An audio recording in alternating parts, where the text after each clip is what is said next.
Olá, meu amigo e amiga. Até que essa orcrim de ladrões de joias e golpistas, segundo a Polícia Federal, comandada pela figura do ex-presidente da República, o senhor Jair, o inelegível, termine na cadeia, infelizmente nós assistiremos muitos membros dessa organização criminosa que, juntos com o clã Bolsonaro, tentarão cada vez mais perverter a realidade e macular qualquer tipo de sentido da nossa democracia.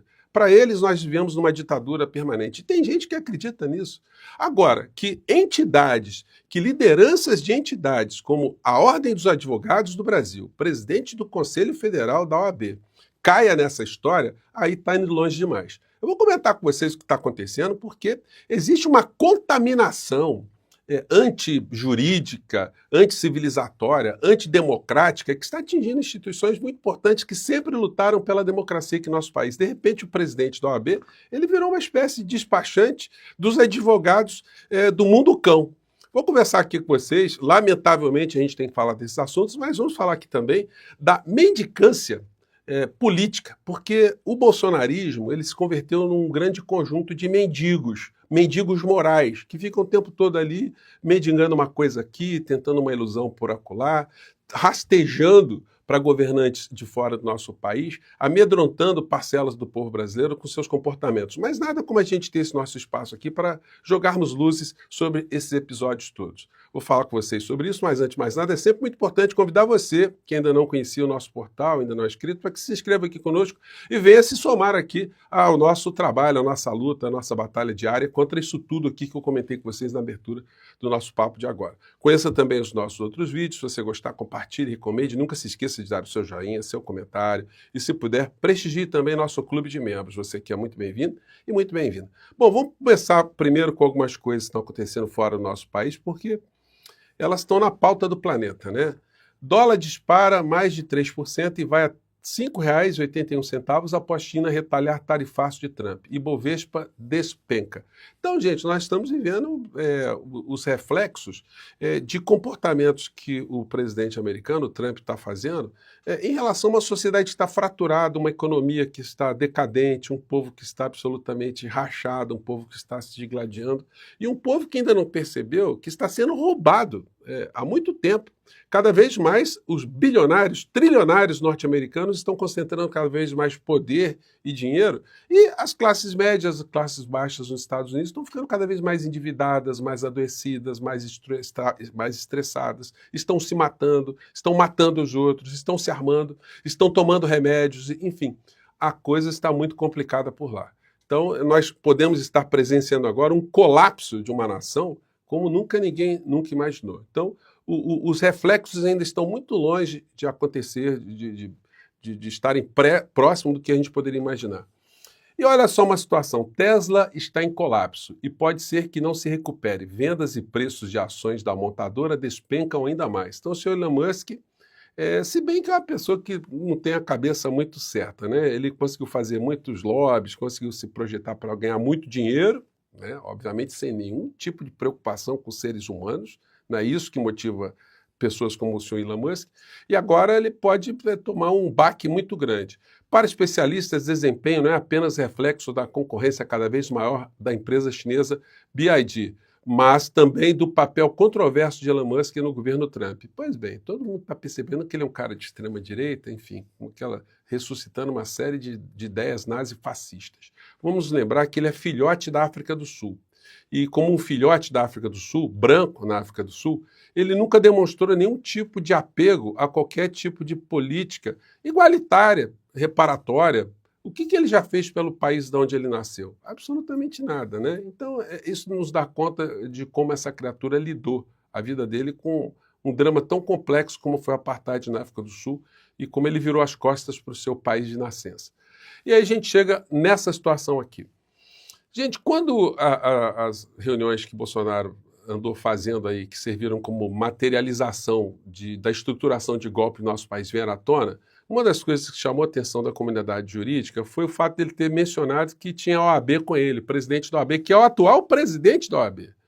Na época a gente lia o seguinte: Bolsonaro tentou apoio da OAB contra sistema eleitoral. Proposta partiu durante reunião com ministros no Palácio do Planalto. Gente, aquele troço pegou muito mal, né?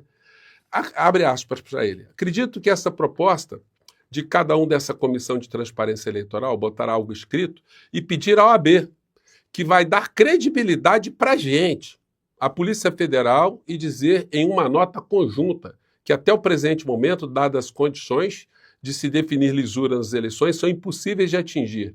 E o pessoal assina embaixo, topam. Gente, é muito imundo esse tipo de situação. O Bolsonaro estava dizendo que tinha o presidente da OAB no bolso. O que aconteceu na época foi o seguinte: o presidente da OAB ele saiu com uma explicação um tanto ou quanto não convincente. Em vídeo obtido pela Polícia Federal, Bolsonaro diz a ministros que o Brasil viraria grande guerrilha se reagisse depois das eleições. Lá pelas tantas na matéria, eu não vou colocar aqui para vocês o vídeo, né, que tá muito ruim o áudio, mas a gente vê aqui o seguinte, ó. As supostas fraudes eleitorais alegadas por Bolsonaro ao longo dos 4 anos de mandato nunca existiram. A lisura do processo e a confiança do resultado foram reafirmadas por autoridades nacionais e internacionais diversas vezes. Em outro ponto da reunião, Bolsonaro propõe que os presentes participassem da redação de um documento que afirmasse ser impossível definir a lisura das eleições. Inclusive, elementos externos como a OAB participariam dessa história. E o que aconteceu? A OAB, depois, fez o seguinte: em nota divulgada na quinta, a OAB diz que nunca foi procurada pelo ex-presidente Jair Bolsonaro ou seus interlocutores para a finalidade mencionada. Mas não foi a OAB que o Bolsonaro estava dizendo que estava procurando. Ele estava dizendo que tinha contato com gente da OAB. É bem diferente. E o contato era o presidente da OAB. O presidente da OAB ele não escreveu uma nota assim: eu nunca fui procurado por Bolsonaro. Eu queria ver ele falar isso taxativamente, que nunca se encontrou com o Bolsonaro, nunca tratou ele pessoalmente desse tema com o Bolsonaro. Quer dizer que a entidade nunca procurou, nunca foi procurada? É bem diferente, né? É uma forma de escapar desse tipo de situação que o Bolsonaro disse. O que leva o Bolsonaro a falar da OAB no meio dessa história? E o que a gente vê hoje? O que o presidente da OAB alegou para interceder pelos advogados de Bolsonaro a Moraes? Defesa de Jair Bolsonaro e General Heleno pediram à OAB intervenção urgente contra ilegalidades do ministro, ilegalidades entre aspas, né, no julgamento do que os dois se tornaram réus. Alexandre de Moraes rebateu os advogados. Gente, olha só, durante o inquérito policial não há o contraditório e ampla defesa. No período da investigação, é a polícia, é o Ministério Público que tem que reunir informações. Depois que a ação penal é proposta, como a gente viu agora, que o Supremo, a primeira turma, aceitou por unanimidade, a ação penal ser iniciada contra os réus, que agora são réus, né?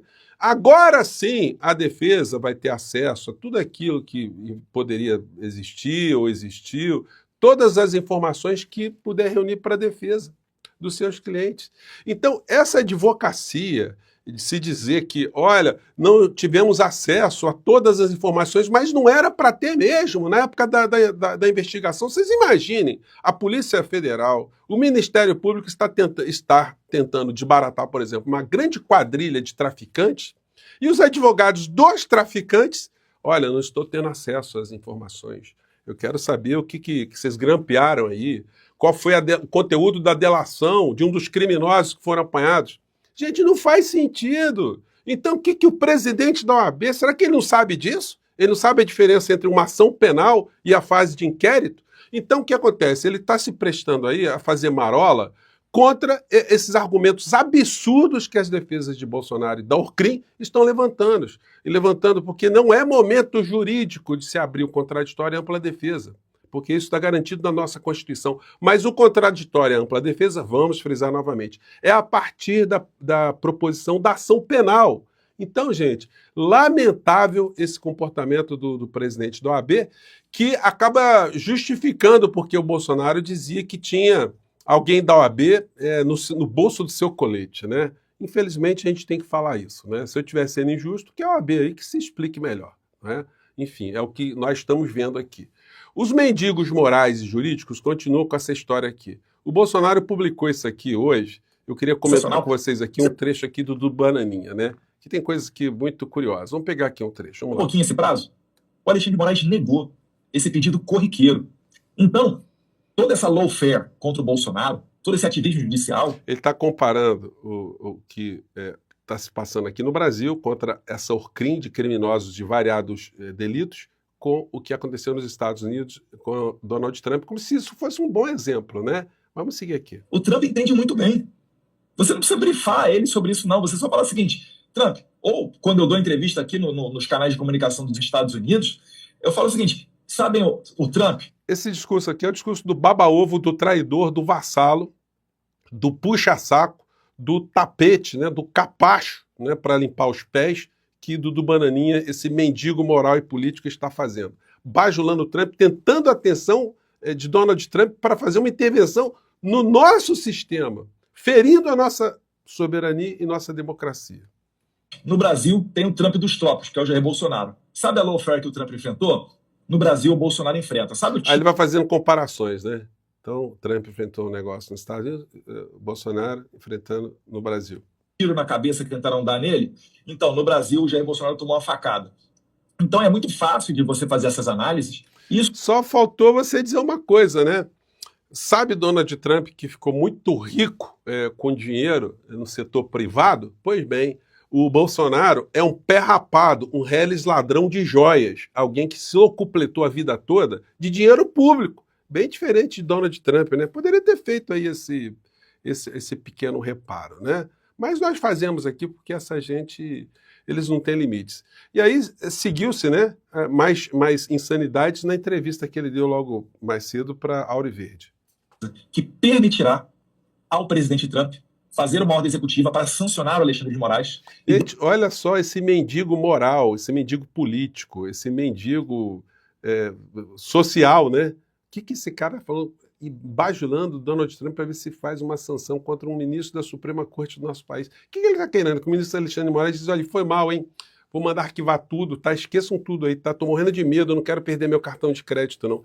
É muito cretino, né, gente? Me desculpem aqui, vamos lá. E decretar a sua pena de morte financeira. Qualquer pessoa... agora vibrou, né? Decretar sua pena de morte financeira. Pessoa que se relacionar com Alexandre de Moraes sofre as mesmas penas. E aí eu vou querer ver quem é que vai fazer jantarzinho, dando risadinha de Eduardo Bolsonaro, chamando de bananinha, de não sei o quê, e tal, que eu adoro olhar esses comentários. Eu quero ver quantos do regime vão se relacionar com Alexandre de Moraes. Ou quantos vão fugir. Então... Ele acha que todo mundo, quando a pessoa não tem moral, um mendigo moral, ou é um rato moral, ele acha que todo mundo foge diante da primeira dificuldade. Quando as pessoas têm convicções, estão defendendo coisas sérias, as pessoas não recuam. O ministro Alexandre de Moraes já poderia ter recuado há muito tempo atrás, né? E ele continua reto. Enquanto vocês ficam bajulando, vocês ficam puxando o saco, vocês ficam se degradando, e quando vocês se degradam, infelizmente vocês degradam também a imagem de muita gente aqui no nosso país. Macula a imagem do povo brasileiro. Mas isso vai ter um fim, vai ter uma hora que o papai vai para a cadeia. Quando o papai estiver na cadeia, aí o chororô de vocês estará num outro nível, e quem sabe vocês ainda estarão rastejando ali na porta dos gabinetes nos Estados Unidos, tentando um milagre que não acontecerá, né? Gente, eu fico por aqui, me desculpe mais uma vez a ênfase, mas não dá para a gente fingir que não aconteceu, sobretudo no meio jurídico. Essa coisa do presidente do Conselho Federal da OAB, muito estranha essa situação. Fico por aqui, um grande abraço, tchau.